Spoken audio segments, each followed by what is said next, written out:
बिजली खां पठान नाम के मगहर राज्य के मगहर रियासत के नवाब थे।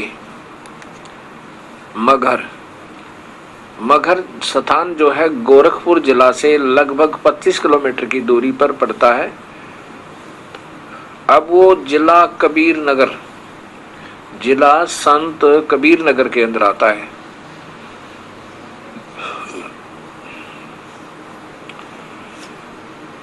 वो बहुत ही धार्मिक व्यक्ति के नवाब थे, बिजली खां पठान।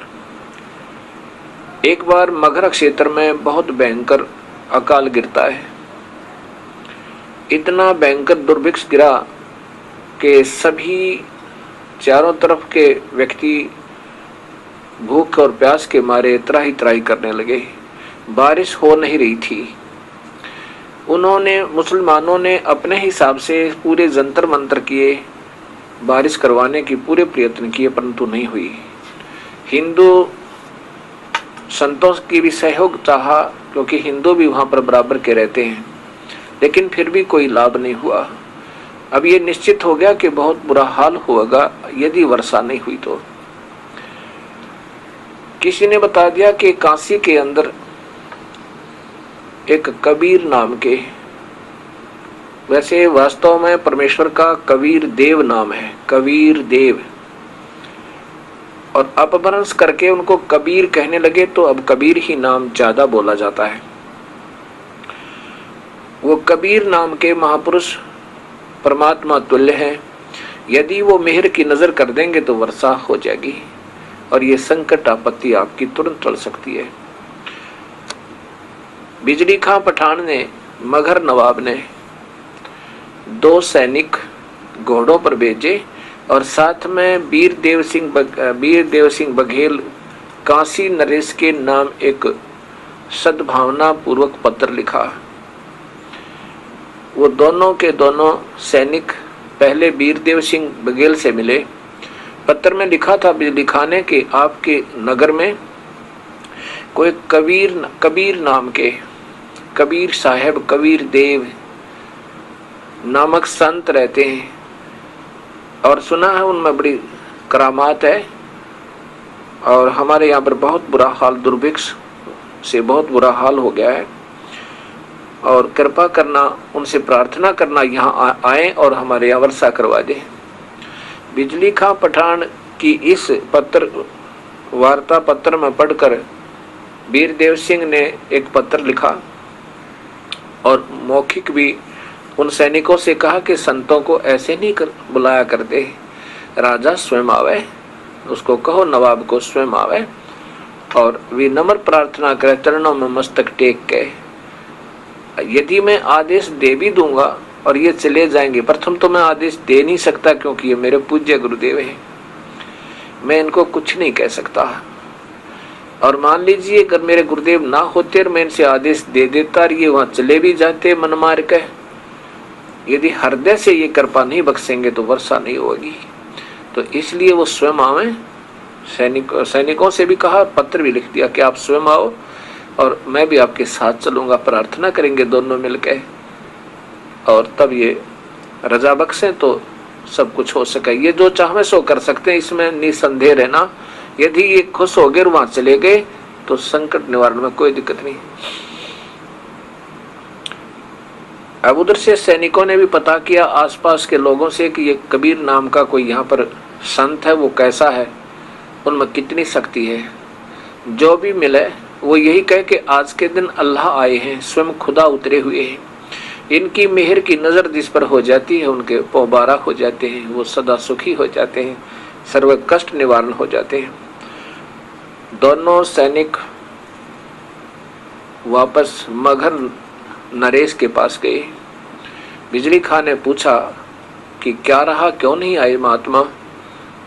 उन्होंने अपनी मौखिक बात भी बताई और कहा कि वीरदेव सिंह बघेल ने एक पत्र लिखा आपके नाम, और उन्होंने ये भी कहा कि राजा से कहना कि वो स्वयं आवे और करबद्ध होकर प्रार्थना करें, और तब प्रसन्न होके ये चलेंगे महात्मा तो बेड़ा पार हो जाएगा। ऐसे संतों को नहीं बुलाया जाता। अगर ये आ भी जाएंगे तो रजा नहीं बख्शेंगे तो कोई फायदा नहीं होगा। बिजली खां पठान मगर नरेश ने उन सैनिकों से पूछा, क्या तुमने वहां किसी व्यक्ति से पूछा हो वह कैसे महापुरुष हैं, क्या उनमें कोई शक्ति है या नहीं? तब सैनिकों ने कहा, जी हमने जिससे भी बात की वो तो यही कह रहे थे कि खुदा आए हैं, इनके लिए ये जरा से कार्य है, इनकी मेहर की नजर हो जाता है। बिजली खां पठान सैकड़ों अंगरक्षक लेकर और वहां से प्रस्थान कर देता है। वीर सिंह बघेला के पास पहुंचे, वीरदेव सिंह बघेल के पास पहुंचे, आओ भक्त हुई, जलपान किया और फिर वो प्रार्थना की कि कहाँ वो परमात्मा। बिजली खां पठान ने नरेश वीरदेव सिंह से पूछा, और एक बार मुझे उनकी दर्शन करवा दो। वीर सिंह बघेला और बिजली खां पठान दोनों नवाब, दोनों नरेश कबीर साहब की झोपड़ी में जहां वो बैठे बैठे कपड़ा बुने थे और वहां पहुंच गए। वीरदेव सिंह बघेल ने उपदेश लिया हुआ था, दंडवत प्रणाम किया उस रेते में, मिट्टी में लेट के। अब बिजली खां पठान, क्योंकि जितने भी उच्च अधिकारी हुआ करते हैं ये पिछले पुनकर्मी हंस होते हैं, इनमें स्वतः विनम्रता हुआ करती है। बेशक से राज अभिमान में अभिमानी बन जाते हैं अनजानपने में, लेकिन प्रभु के प्रति लगाव फिर भी बराबर बना रहता है। दोनों ने दंडवत प्रणाम किया। तब कबीर साहब ने कहा कि आज दो राजा नरेश इस दास की कुटिया पर कैसे आना होगा, कैसे आना हुआ आपका? तब वीरदेव सिंह बघेल ने कहा कि आप जानी जान हो दाता, ये बिजली खां पठान मगहर स्टेट के, मगहर रियासत के नवाब हैं और वहाँ बहुत भयंकर अकाल पड़ा है और बाकी ये प्रार्थना आपसे करने आए हैं। बिजली खां पठान से कहा कि बिजली खां प्रार्थना करो परवरदिगार हैं। तब बिजली खां ने कहा कि दाता मेरे वहाँ राज्य में बहुत दुर्भिक्ष पड़ा हुआ है, तराई तराई मची हुई है, वर्षा नहीं हो पा रही दाता, हमने खूब कोशिश की है, आपकी मेहर हो जावत है, आपके बच्चे वहां पर जीवित रहे, नहीं तो वो मृत्यु को प्राप्त होने वाले हैं। आपसे अर्ज करने आए हैं, एक बार चल के नगरी को कृतार्थ करें, वहां चरण रखें अपने पवित्र चरण कमल, वहां पे उद्धार हो उस नगरी का। कबीर साहब ने स्वीकृति दे दी, ठीक है चलते हैं। घोड़ों पर बैठा कर साहिब को घोड़े पर बैठा करके और बिजली खां पठान ले आता है। मगहर नगर से लगभग 1.5 किलोमीटर की दूरी पे, आधा मील की दूरी पर क्या देखा कि एक नाथ महात्मा, वो तो कबीर साहब ने बताया बाद में कि ये गोरखनाथ था, एक नाथ परंपरा के महापुरुष, एक सूखी हुई तलैया अर्थात स्मॉल टैंक ऑफ वाटर, छोटा सा जोड़ी बोलते हैं उसको, थोड़ा सा पानी आ जाए उस थोड़ी सी तालाब में, लेकिन उस समय वो सूखा हुआ था, उस थोड़ी सी कैपेसिटी वाला, थोड़ी सी उसकी कैपेसिटी थी पानी आने की, अर्थात छोटा तालाब, तलैया सी। उस तलैया के ऊपर वो नाथ जी विराजमान थे, आसन लगा रखा, साथ में त्रिशूल गार्ड रखा। कबीर साहब ने घोड़ा रुकवाया, उतर गए और कहा कि ये मालिक बैठे आपके ही नगरी के पास, और यहाँ इतनी दूर तुम आप गए बिजली खां, ये तो महापुरुष हैं, जो चाहे सो कर सकते हैं, प्रार्थना करो महात्मा ते। बिजली खां पठान ने आकर के चरणों में ऐसे प्रणाम किया और अपना दुख बताया। वो नाथ जी अर्थात वो गोरखनाथ थे। गोरखनाथ जी खड़े हुए और जाकर के जोहड़ी उस छोटी सी तलैया पे, उस स्मॉल टैंक ऑफ वाटर, बिल्कुल थोड़ा सा जिसमें बहुत कम पानी आता है लेकिन वो सूखा पड़ा था, उसको के बीच में जाकर ऐसे त्रिशूल मारा और ऐसे निकाल दिया। उसमें से एक फवारा निकला जल का और वो तलैया देखते देखते पानी से भर गई।